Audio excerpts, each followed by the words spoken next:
para que a gente possa compreender bem essa estrutura, como transformar a ativa na passiva, vamos utilizar esse exemplo. Laura writes the reports. A Laura é o sujeito, o verbo é o verbo to write, escrever, ele está no simple present, tempo verbal, simple present, e o objeto da oração, os relatórios. Então, a Laura escreve os relatórios. Muito bem. Importante a gente observar o seguinte, olha. O verbo principal, nós temos que identificar qual é o tempo verbal que esse verbo se encontra. Muito bem. Então, para que a gente faça a voz passiva aqui, é como que se a gente abrisse um buraquinho aqui, não é? E colocássemos a mão lá no comecinho dessa oração e invertêssemos. Puxamos essa oração, viramos essa oração no avesso. Ou seja, se eu tenho o sujeito da oração aqui, é a Laura, e o objeto da ativa são os relatórios, quando eu faço essa inversão, quem vai ser o sujeito da voz passiva? Muito bem, o sujeito da voz passiva vai ser o objeto da ativa. Quem é esse objeto da ativa? The reports. Então, os relatórios, então veja, a Laura escreve os relatórios. Os relatórios, agora eu tenho o verbo to be no mesmo tempo verbal da ativa. Se eu tenho aqui o verbo no presente, o verbo to be aqui vai estar também no presente. O verbo to be no presente vai ser ou is, ou are, ou am. The reports é they. Conjugação do verbo to be no presente para they é they are. Portanto, os relatórios são escritos. O que é esse escritos? Muito bem, esse escritos é o particípio passado do verbo principal. Particípio passado do verbo principal. Então, temos lá a tabelinha de verbo, nós temos infinitivo write, o passado wrote, a terceira coluna é o particípio passado written. Então, esse particípio passado do verbo escrever é que vai ser colocado aqui. Então, particípio passado de write, written. Então, os relatórios são escritos por quem? Pela Laura. Vai ser aqui o agente da passiva. Então, the reports are written by sujeito da ativa, Laura. Basta vocês, então, realizarem essa inversão. A Laura, sujeito, escreve os relatórios. Os relatórios são escritos pela Laura. Então veja que é muito importante a gente saber não só reconhecer o verbo aqui, mas como o tempo verbal que ele se encontra. No caso aqui, ele está no presente. Então, se ele está no presente, o verbo to be vai estar no presente. Então, o que altera esse tempo verbal vai definir exatamente em que tempo verbal eu vou colocar o verbo to be aqui. As outras coisas não mudam. O particípio passado sempre vai ser o particípio passado. Aqui o sujeito sempre vai ser o objeto da ativa e o agente da passiva sempre vai ser o sujeito da ativa. Mas o verbo to be é alterado sim. Observe o próximo exemplo. Vamos supor que eu tenho o verbo agora no passado. A Laura wrote the reports. Verbo no passado. Bem, verbo no passado, ó, lembra? Infinitivo, passado do verbo write, wrote, written. O verbo está no passado. Se o verbo está no passado, olha só a alteração que eu vou realizar aqui, ó. Os relatórios were written. Por quê? Porque o verbo to be, ele vai estar no mesmo tempo do verbo da ativa. Se aqui está no passado, qual que é o passado do verbo to be? Passado do verbo to be pode ser was ou pode ser were. Was é para he, she ou it. Vamos pegar um outro exemplo agora. O verbo no futuro, olha, will write, futuro. Qual é aqui, olha, como é que eu formo o futuro? Eu formo com o will, a partícula will, mais o infinitivo do verbo sem o to.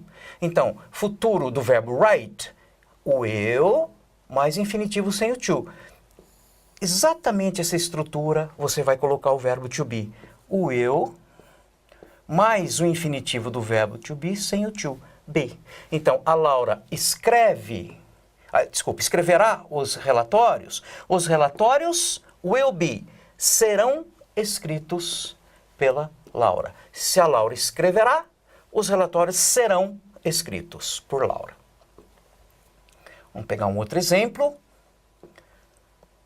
Agora usando a estrutura going to para indicar futuro. Laura is going to write the reports. Vocês se lembram da estrutura going to, né? Quando eu tenho going to be mais going to, vai, vou, vamos. Então a Laura vai escrever os relatórios. Então tá aqui, ó, to be mais going to mais o infinitivo do verbo. Então, essa mesma estrutura nós vamos ter que colocar aqui no verbo to be. Imaginem o seguinte, olha, é como se a gente fosse vestir o verbo to write. Então, eu vou aqui vestir o verbo to write com, vamos dizer aqui, uma camiseta. Vamos supor que essa camiseta vai indicar para mim o tempo verbal. Se eu vestir o verbo to write com is going to write, ou seja, essa vestimenta, essa camiseta, olha, ela tem a seguinte estrutura: o verbo to be, mais going to, mais infinitivo do verbo. Tira essa roupa, tira essa vestimenta do verbo to write e coloca essa vestimenta em quem? No verbo to be. Então, se eu tenho aqui to be mais going to mais infinitivo do verbo, aqui eu também vou ter to be mais going to mais o infinitivo do to be. Ou seja, eu vou ter aqui the reports are going to be written. Os relatórios serão escritos pela Laura. Ok? Muito bem. Se fosse agora o tempo verbal condicional, que seria would mais infinitivo sem o to. Então, o condicional é feito com a partícula would mais o infinitivo do verbo sem o to. Laura would write. A Laura escreveria os relatórios. O que é que eu vou fazer? Essa mesma estrutura aqui, eu vou passar para o verbo to be. Então, se eu tenho would write, no verbo to be, eu vou ter would be. Os relatórios seriam escritos por Laura. Bem fácil, não é? Muito bem.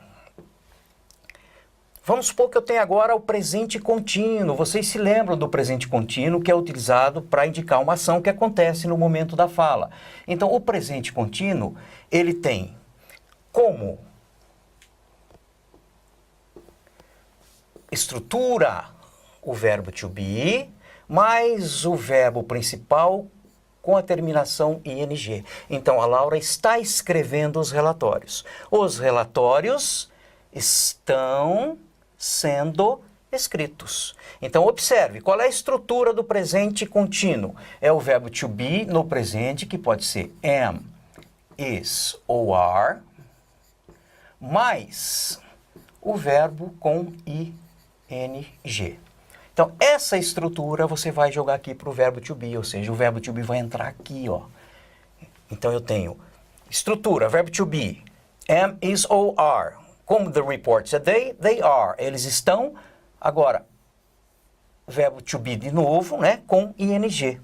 Então, os relatórios estão sendo escritos pela Laura. Lembre-se, né, que o verbo to be, ele pode significar o verbo ser, ou pode significar o verbo estar. Então, no caso aqui, ó, ele aparece duas vezes, uma como verbo ser, outra como verbo estar. Os relatórios estão sendo escritos por Laura, ok? Muito bem. Passado contínuo, a mesma coisa, a única coisa que vai diferenciar aqui, não é? É que o verbo to be, na estrutura do passado contínuo, o verbo to be vai estar no passado. Verbo to be no passado pode ser was e pode ser were. Então, a Laura estava escrevendo, terminação ing, estava escrevendo os relatórios. Essa estrutura, passando aqui para o verbo to be, os relatórios estavam sendo escritos por Laura. Ok? Vamos pegar agora uma estrutura com o present perfect.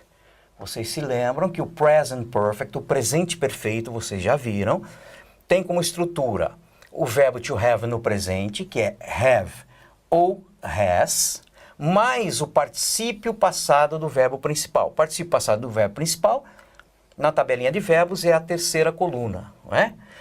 Então, no caso aqui, a Laura has written the reports. Como é que eu vou fazer? Eu vou pegar essa estrutura, lembre-se, isso aqui está vestido de presente perfeito. Have ou has mais particípio passado. Eu vou pegar essa estrutura e colocar no verbo to be. Então, eu vou ficar com the reports have been. Por que have been? Porque o particípio passado do verbo to be, eu tenho aqui infinitivo, passado was ou were, olhem na tabelinha, o particípio passado do verbo to be é been. Então eu tenho estrutura have ou has mais particípio passado do right. Passo isso para cá. Have ou has mais particípio passado do verbo to be. Ok? Se fôssemos traduzir o pé da letra só para que vocês compreendam, né? A Laura tem escrito os relatórios. Os relatórios têm sido escritos por Laura. Muito bem. No passado perfeito, mesma coisa. Só que no passado perfeito eu tenho a estrutura had, que é o verbo to have no passado, mais particípio passado do verbo principal. Então a Laura havia escrito os relatórios. Então, eu vou passar essa estrutura para o to be. Os relatórios tinham sido escritos por Laura. Então a Laura havia escrito, tinha escrito os relatórios haviam sido escritos por Laura. Então, observe que é muito importante, é fundamental que a gente conheça, não só identifique aqui o verbo, como conheça bem o tempo verbal que esse verbo se encontra. Porque esse tempo verbal é que vai ser utilizado no verbo to be. Muito bem. Uma estrutura agora com os modais, né? Os modais vocês acabaram de ver na unidade anterior. O verbo should, que é deveria, indicando conselho, e o verbo must, por exemplo, que é uma obrigação ou uma necessidade, algo mais forte, não é? Então eu tenho aqui, Laura should write the reports. Como é que é essa estrutura? A estrutura que eu tenho aqui com o verbo modal, nesse caso eu tenho should mais o infinitivo sem o to. Se eu tenho should mais infinitivo com o to, eu vou pegar essa estrutura e vou colocar para o to be. Should mais infinitivo sem o to, should be. Então a Laura deveria escrever os relatórios na voz passiva. Os relatórios deveriam ser escritos por Laura. Então, should be written by Laura. Vamos pegar um exemplo com must. Então, a Laura must write the reports. A Laura deve escrever os relatórios. Os relatórios must be written. Devem ser escritos por Laura. Ok? Bem, uma outra questão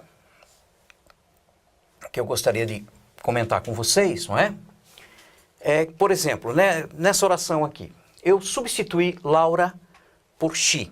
Então, eu substituí o sujeito Laura pelo pronome reto she. Então, ela escreveu os relatórios, tá? Então, sempre que eu tiver aqui como sujeito um pronome reto, quando eu vou passar isso lá para a voz passiva, olha, os relatórios foram escritos por... Eu tenho que agora substituir o pronome reto pelo pronome oblíquo, por ela. Lembre-se que she é ela e her também é ela. Só que o pronome reto é usado quando ele tem função de sujeito e o pronome oblíquo quando ele tem função de objeto da oração. Para entender melhor, vamos substituir aqui pela primeira pessoa do singular eu. Então, eu escrevi os relatórios. Então, observe, em português, se eu digo eu escrevi os relatórios, passa isso para a voz passiva. Os relatórios foram escritos por mim e não por eu. Então, eu tenho aqui o pronome reto, eu. Quando eu jogo lá para a voz passiva, eu vou transformar em pronome oblíquo me. Ok? Então, pronomes retos. O I corresponde ao oblíquo me. O pronome you é you mesmo. O he, a him. O she, her. We, us. They, them. Então, dá uma recordadinha nos pronomes retos e oblíquos, porque toda vez que isso acontecer, você terá que substituir aqui pelo pronome oblíquo, ok? Bem, uma outra situação é quando eu tenho o sujeito aqui indefinido. Então, eu tenho alguém escreveu, alguém, someone, alguém escreveu os relatórios. Se eu digo que alguém escreveu os relatórios, não é? Quando eu vou passar isso aqui para voz passiva, eu vou ter que os relatórios foram escritos. Será que eu preciso falar que eles foram escritos por alguém? Não, não é? Então, toda vez que eu tiver o sujeito aqui indefinido, ou não tiver importância nenhuma, quem fez e sim a ação realmente tem importância, então alguém escreveu os relatórios. Os relatórios foram escritos. Eu não preciso colocar o agente da passiva, ok? Vou pegar um outro exemplo, olha. Alguém stole my laptop. Alguém roubou o meu laptop. Então, veja bem, quando eu digo alguém roubou o meu laptop, passa isso para a passiva. Meu laptop foi roubado. Eu preciso dizer que foi por alguém? Não, não há necessidade. Então, alguém roubou o meu laptop. My laptop was stolen. Meu laptop foi roubado. Tá? Então, observe aqui, ó. Someone, não precisa usar o agente da passiva. Ok?